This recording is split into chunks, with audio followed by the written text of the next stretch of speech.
Oi, você sabia que o novo acordo ortográfico não é tão novo assim?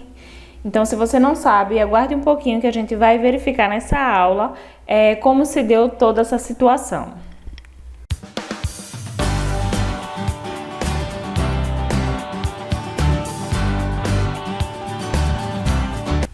Oi, pessoal, tudo bem com vocês? Como podem ver, nós vamos falar hoje a respeito da ortografia e do novo acordo ortográfico, certo? Nós estamos falando da aula 4 do módulo. Primeiro vamos usar aqui a definição, de língua. A língua é um instrumento vivo e dinâmico de comunicação e interação social. Modifica-se pelo uso de acordo com a evolução histórica e com o local em que é falada. Percebam que há uma definição de língua relacionada à ortografia, né? Então, a ortografia é tudo aquilo que diz respeito à linguagem escrita, certo? A língua escrita, o formato escrito das palavras. Então, tudo que relaciona a acentuação, o modo em que escreve as palavras está relacionado à escrita, certo? Então, nós vamos estudar um pouquinho de como está essa questão do acordo ortográfico aqui no Brasil, mas antes disso vamos verificar um panorama aí geral de como se formou a língua portuguesa. É claro que teve influência do latim, né? O latim lá de Roma.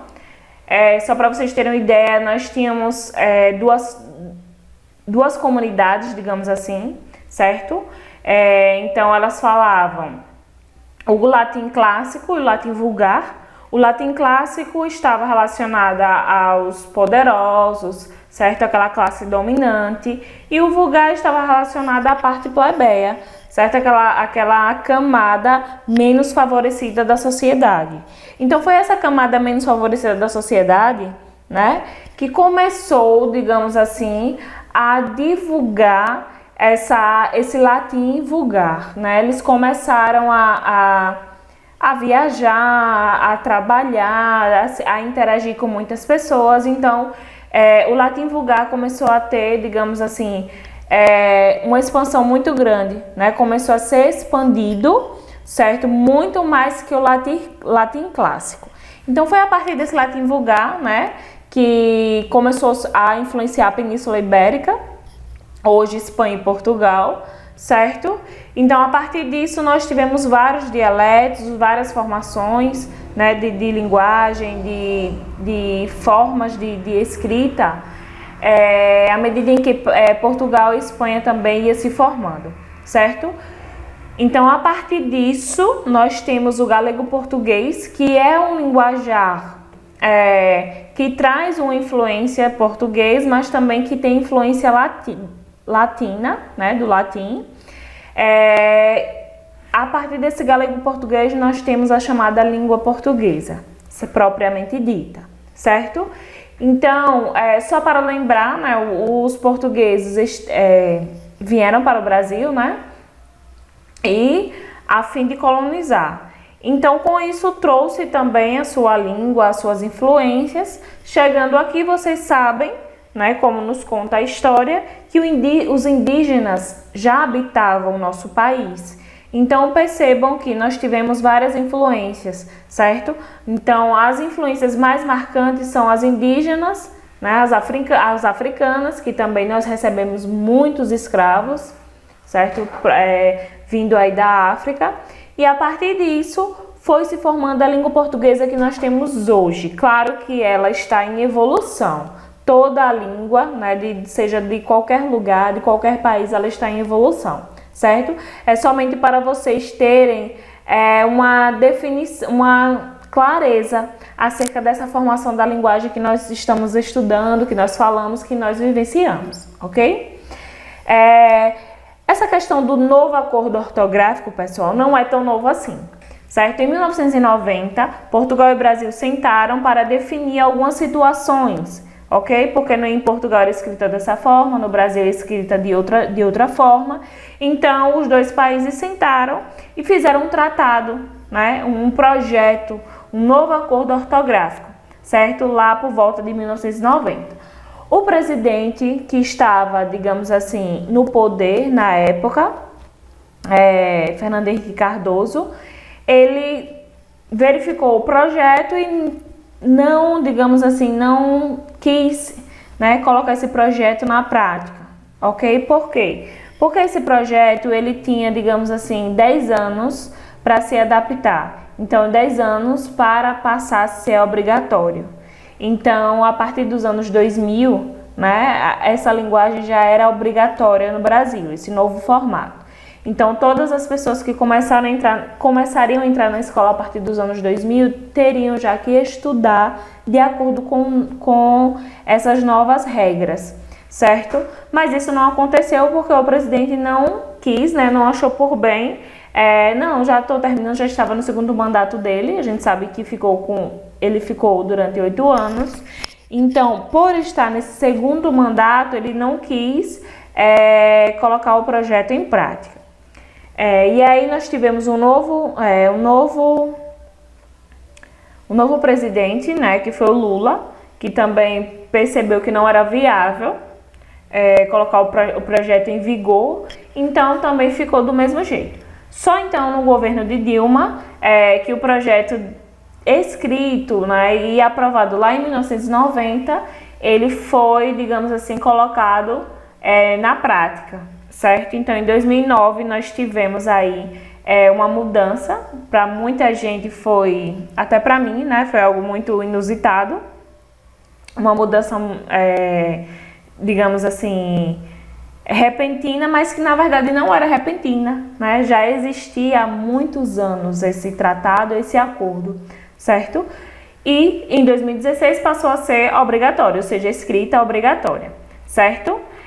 Então percebam que esse novo acordo não é tão novo assim. Se estivéssemos, né, ajustados dos estudos, muita gente começou a estudar nos anos 2000, com certeza já teria compreendido perfeitamente, né? Mas como não ocorreu, a gente precisa separar uma aula, separar um momento para a gente verificar quais são essas mudanças, certo? A primeira mudança, né, está relacionada ao alfabeto. Vocês sabem que o nosso alfabeto, antigamente, eu estudei o alfabeto com 23 letras, certo?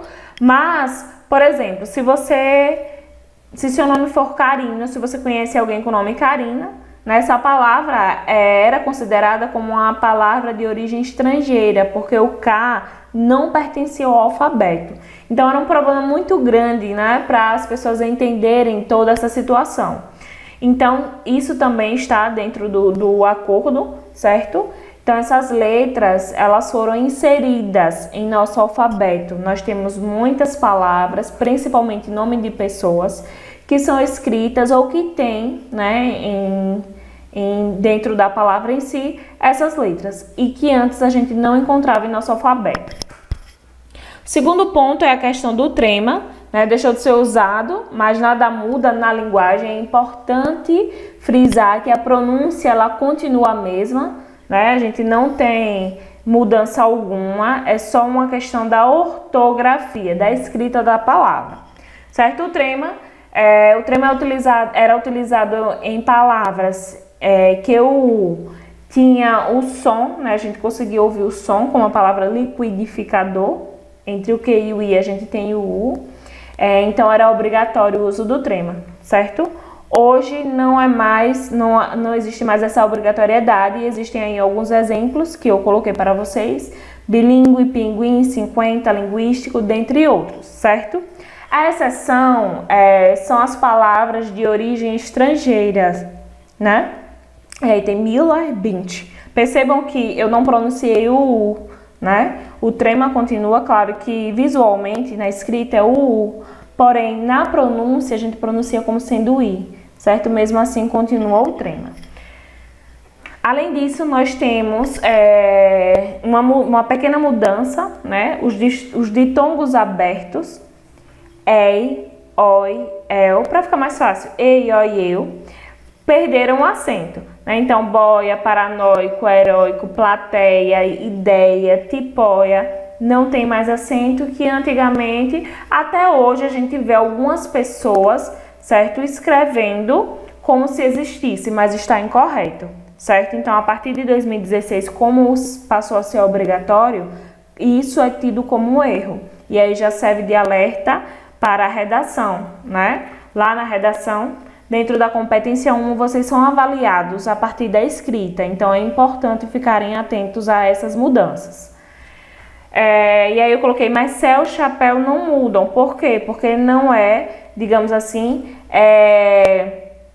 paroxítona, certo? Essa mudança só se dá quando a palavra for paroxítona, ok? Se você tem dúvida com relação a oxítona, paroxítona ou proparoxítona, sugiro que deem uma estudada, deem uma pesquisada, porque são conceitos bem simples, certo? Para vocês entenderem melhor a respeito dos ditongos, ok?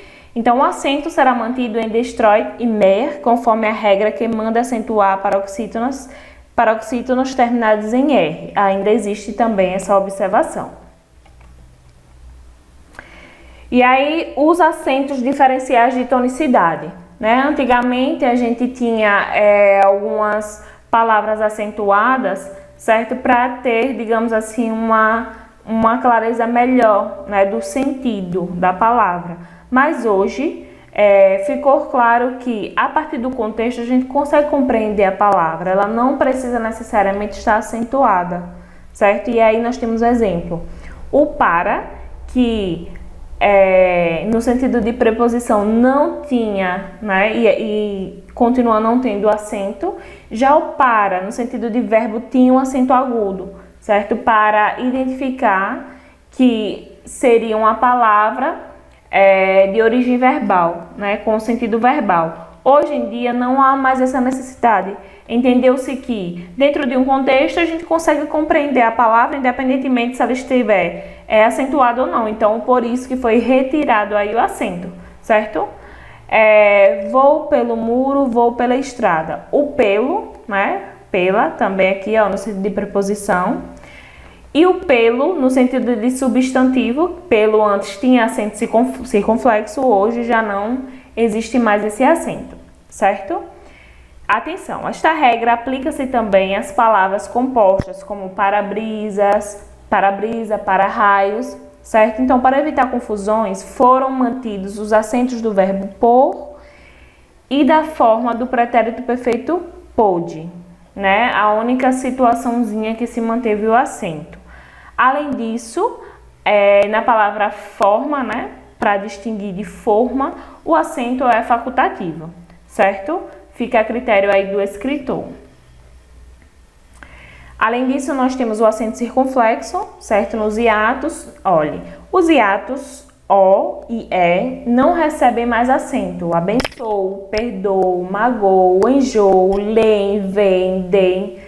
Creem ficou com acento aí, certo, pessoal? Provavelmente foi a digitação de forma automática, mas não tem mais acento, ok? Para ficar mais fácil, podem escrever aí o crer, de, lever. Finjam que é uma palavra, certo? O verbo crer, o verbo dar, o verbo ler e o verbo ver. Não tem mais acento quando a gente vai aí para um plural, ok? Continuam acentuados o ele vê, eles veem. Vejam que aí as vogais elas não são duplicadas, certo? Pelo contrário, né? Ela tem apenas uma vogal. O acento agudo sobre o U não se acentua mais o U tônico das formas verbais argui, apazigue e averigue. Não se acentuam mais o U e o I tônicos precedidos de ditongo em palavras paroxítonas. E aí nós temos feiura, bocaiúva, baiuca, sauípe. Para ficar mais fácil, pessoal, certo que esse conteúdo não é um conteúdo que vocês serão cobrados, né, de forma ampla dentro do Enem. Mas vocês podem, para ficar mais fácil, vocês não precisam necessariamente decorar, né, todas as regrinhas. Basta vocês verificarem um exemplo de cada situação, que aí vocês vão lembrar das outras palavras, certo? Atenção, feíssimo e cheíssimo continuam acentuados porque são proparoxítonos, bem como Piauí e. Além disso, nós temos o uso do hífen, certo? O hífen é empregado. Se o segundo elemento começa por H, o hífen é obrigatório. Geohistória, gigahertz, biohistórico, super-herói, anti-herói, macro-história. Para separar vogais ou consoantes iguais, nós temos aí, ó, interracional, micro-ondas, micro-ônibus, prefixos pan ou circun, seguidos de palavras que começam por vogal, H, M ou N, pan-negritude, pan-hispânico, circunmurados, com pós, pré, pró, pós-graduado, pré-operatório, pré-universitário, certo? Então, são palavrinhas que mantêm aí o hífen. É claro que aqui não é tudo relacionado ao novo acordo, nós temos várias outras regras. Mas como, né, eu já havia falado, não é uma temática que está, digamos assim, despencando nas questões de Enem, nós priorizamos por apenas conversar com vocês, né, tratar com vocês dessa situação, né, de como se chegou a esse novo acordo e dessas outras situações que são mais, digamos assim, corriqueiras, né? Essas regrinhas, elas geralmente, essas palavras, né, elas aparecem com mais frequência, certo? Olha, esta regra não se aplica, a regrinha aí do hífen, não se aplica às palavras em que se une um prefixo terminado em vogal e uma palavra começada por R ou S. Então, quando isso acontecer, vocês precisam dobrar aí as consoantes, ficando contra a regra, por exemplo, né, motosserra, ultrassom suprarregional. Então é isso, galerinha, nossa aula vai ficar aqui. Estudem, né, leiam o módulo, façam as atividades, qualquer dúvida eu estou à disposição. Um grande abraço.